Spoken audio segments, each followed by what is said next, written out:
Meu nome completo é Dionísio Cosme Neto, mas no cenário artístico, no meio cultural, sou conhecido como Dionísio do Apudi.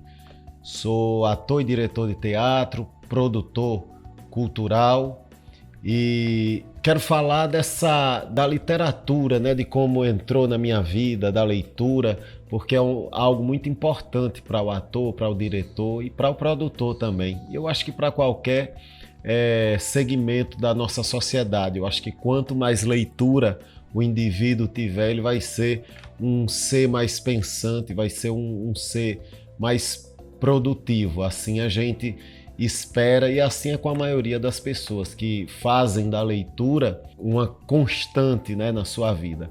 Eu queria falar de 3 pontos que fazem a educação do ator, né, do teatro. A parte emocional, espiritual, que são a educação dos 5 sentidos, os nossos 5 sentidos, o tato, o olfato, o paladar, a visão e a audição. A gente treina isso, né, durante a nossa vida, porque não é um treinamento só de alguns meses, nem de alguns anos, a gente passa a vida inteira treinando isso, né?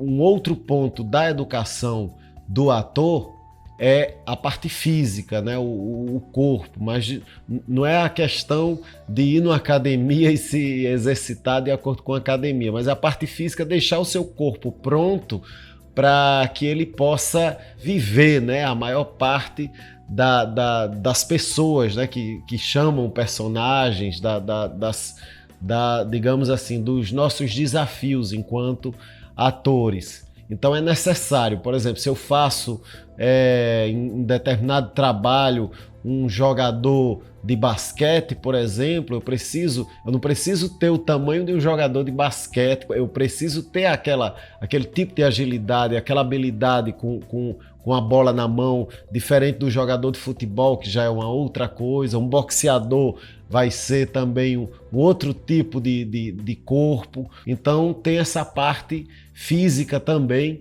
na educação do ator. Então a terceira parte, que essa é a que eu vou focar aqui, é a educação intelectual.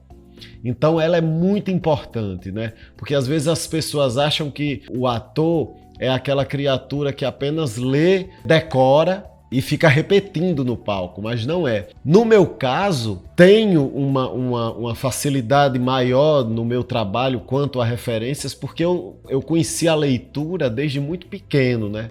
Eu venho de uma família que é composta, a maior parte, meus irmãos, a maior parte são professores, professoras, a minha mãe era professora, e desde criança eu já lia gibi. A Apudi tem uma feira até hoje, só que no meu tempo de criança era uma feira que ainda mais, digamos, aquela feira raiz que a gente conhece, né? Que tem o embolador de coco, o vendedor de pomada milagrosa com a mala da cobra, aquela mala marrom, né, que fica enganando a gente, dizendo, olha, vai sair uma cobra, e no final das contas, eles brincam com a curiosidade da gente, das pessoas, e no final das contas é para vender a pomada milagrosa. Então, esse tipo de feira também tinha o cordel, né, tinha a pessoa que declamava, que tinha o repentista. Por entrar nesse universo do repente, do cordel, da poesia, também desde pequeno eu comecei a ler os cordéis, né? Os cordéis famosos de Leandro Gomes de Barros, aqueles clássicos também, o Pavão Misterioso, tanta coisa que a gente foi lendo de cordel. Então isso também foi muito marcante. Além dos gibis, essa literatura popular nordestina, né? Mais tarde, eu acho que na adolescência, tinha uma coleção era uma série que se chamava Série Vagalume. Eu acho que eu li todos os livros dessa série.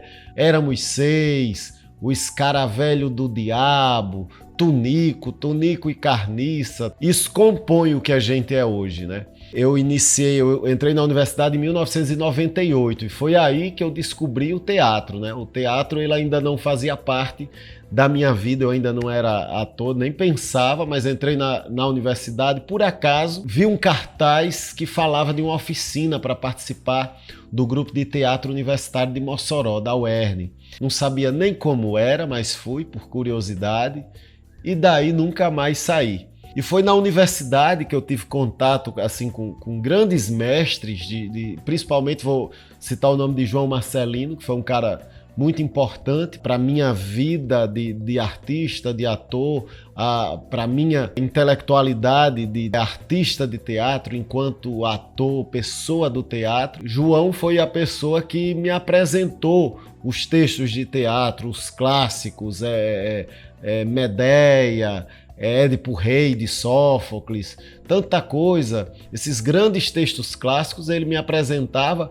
E eu lembro que aí já não na adolescência, aí já era mais jovem, eu acho que eu tinha 18, 19 anos por aí, tudo que ele passava eu já lia, sabe? Eu lia e quero mais, e lia muito. Então foi uma época muito marcante, mas é muito diferente a leitura de um romance de uma peça de teatro, porque a peça é como se fosse um esqueleto que não tivesse carne. A carne quem cria essa carne é o ator, a atriz, o artista do teatro. Porque a peça ela não é feita, ela não é escrita para ser lida, ela é escrita para ser encenada. Então ela não tem uma descrição, ela não descreve como, por exemplo, um romance.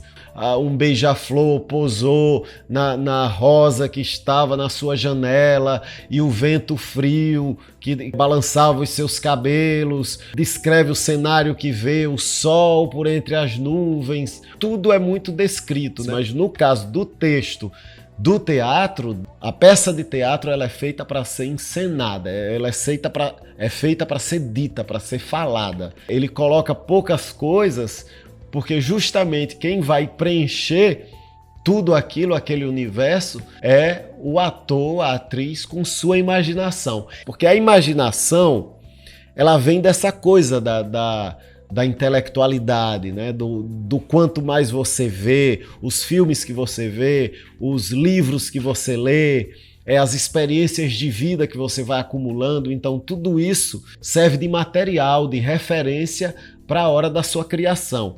Tudo que você vê, tudo que você lê, assiste, que vai para dentro de você, aquilo é cultura passiva, é conhecimento que você adquire e guarda. E na hora da criação, que é onde a gente transforma essa quantidade de cultura passiva que tem dentro da gente, essa quantidade de informação, a gente constrói numa coisa nova. E aí passa a ser cultura ativa. É a nossa imaginação, é a nossa criatividade em pleno exercício, na prática. Por isso que o ator, eu sempre digo, o ator, a atriz, a pessoa de teatro, tudo que lê, tudo que vê é muito proveitoso, vale muito a pena. Às vezes a gente está criando dentro de uma sala de trabalho para um espetáculo, para fazer uma temporada de apresentação, exercitando.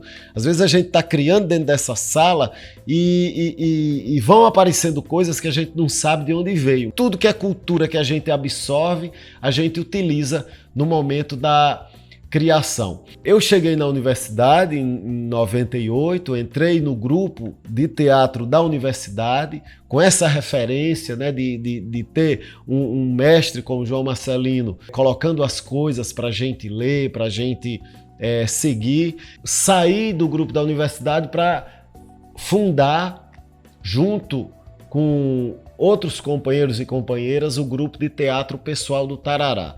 A gente teve uma experiência mais rica ainda, já com o objetivo de viver do que a gente faz, viver da arte que a gente criava, viver do teatro que a gente fazia, que é um grande desafio, mas que a gente mantém. Até hoje eu tenho isso na minha vida, né, de viver daquilo que me dá prazer. E já nos primeiros momentos a gente teve esse contato também muito forte com o estudo, com os textos de teatro, porque a primeira coisa que a gente fez não foi fazer um espetáculo, foi estudar textos de teatro para levar para um programa de rádio que a gente criou, e dali a gente fazia as radionovelas. Então a gente, para encenar as radionovelas, radioteatro, porque eram peças de teatro que a gente levava, a gente estudou Dias Gomes, a gente estudou Ariano Suassuna, a gente estudou Shakespeare. Depois disso, eu acho quase um ano depois, é que a gente foi fazer o nosso primeiro trabalho, que foi Sanduíche de Gente. Era um espetáculo que a gente andava por tudo que era bairro, comunidade rural, praças de Mossoró, levando um trabalho escrito pelo poeta crispiniano que tinha muito a ver com a realidade das pessoas dessas comunidades, uma realidade dura, difícil, cruel, mas que a gente contava, mostrava aquilo de uma forma bem humorada para gerar reflexão nas pessoas, para gerar conscientização, que eu acho que isso vale muito.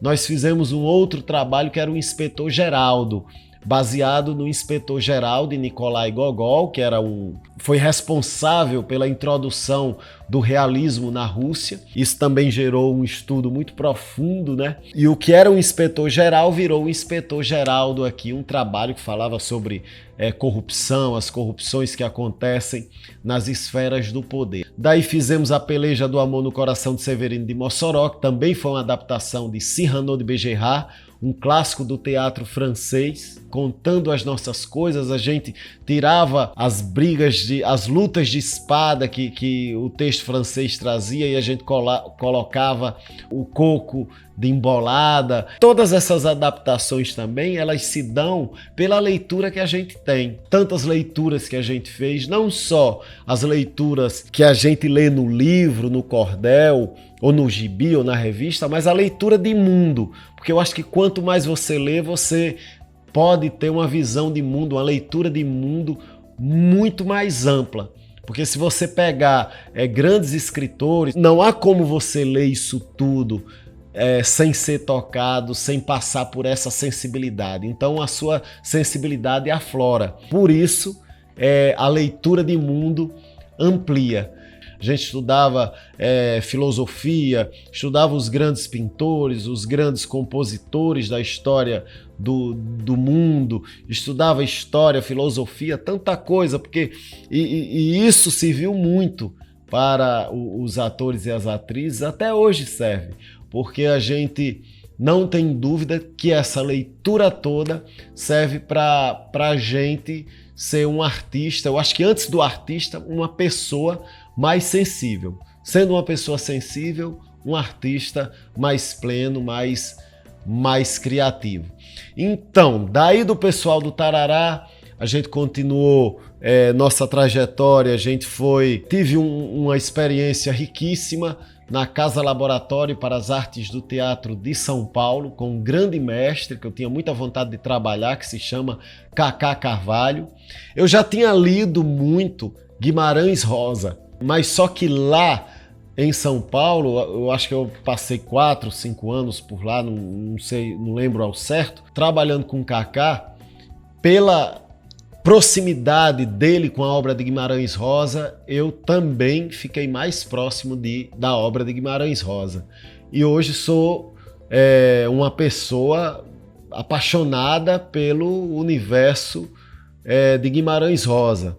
Não só a grande obra dele, que é Grande Sertão Veredas, né? Tem uma filha que se chama de Adorim, em homenagem a Grande Sertão Veredas, a Guimarães Rosa, a vida, aquela vida toda tão bonita naquela obra, mas também sou apaixonado por outras obras, tantas coisas que a gente já leu de Guimarães. E eu acho que eu tô nessa fase hoje de Guimarães. Eu acho que é um desejo, um sonho de fazer uma trilogia no teatro dentro da obra de Guimarães Rosa. A Terceira Margem do Rio, que é um trabalho, é um conto, né, do livro Pequenas Histórias, que eu já estudo, eu acho, há quase 5 anos que eu estudo isso. Uma pessoa, um homem que constrói uma canoa e resolve passar o resto da sua vida ali, na terceira margem, nem na margem de lá, nem na de cá, mas na terceira, no meio, onde corre toda a água. E ele passa a vida inteira, o resto da vida inteira, ali. É um conto muito bonito que, para mim, resume muito bem a vida da gente e a vida de todo mundo. Aí tem um outro conto que eu também sou apaixonado, que um dia eu quero fazer, viver aquilo, que é O Meu Tio e ao Aretê. E, claro, para finalizar, aí seria já com chave de ouro, finalizar o nosso trabalho durante essa vida, porque vale muito, né? Esse universo de Guimarães Rosa, você dedicar a sua vida a isso, seria Grande Sertão Veredas, que é um livro grande, mas a gente extrair algo que a gente queira contar daquele universo. Indico muito para as pessoas que estão assistindo os livros, a obra de Guimarães Rosa, uma pessoa que dedicou sua vida, eu acho que falava 17, 16 idiomas, ele tinha um jeito todo especial na escrita e falava do sertão com uma propriedade linda, o sertão de uma maneira universal, não regional, mas falava do sertão para o mundo. Leia Guimarães Rosa, porque vale muito a pena pelo universo incrível, bonito, instigador e transformador que tem ali. Foi um prazer estar aqui com vocês, agradeço demais essa oportunidade e até a próxima vez que a gente vai estar por aqui sempre à disposição.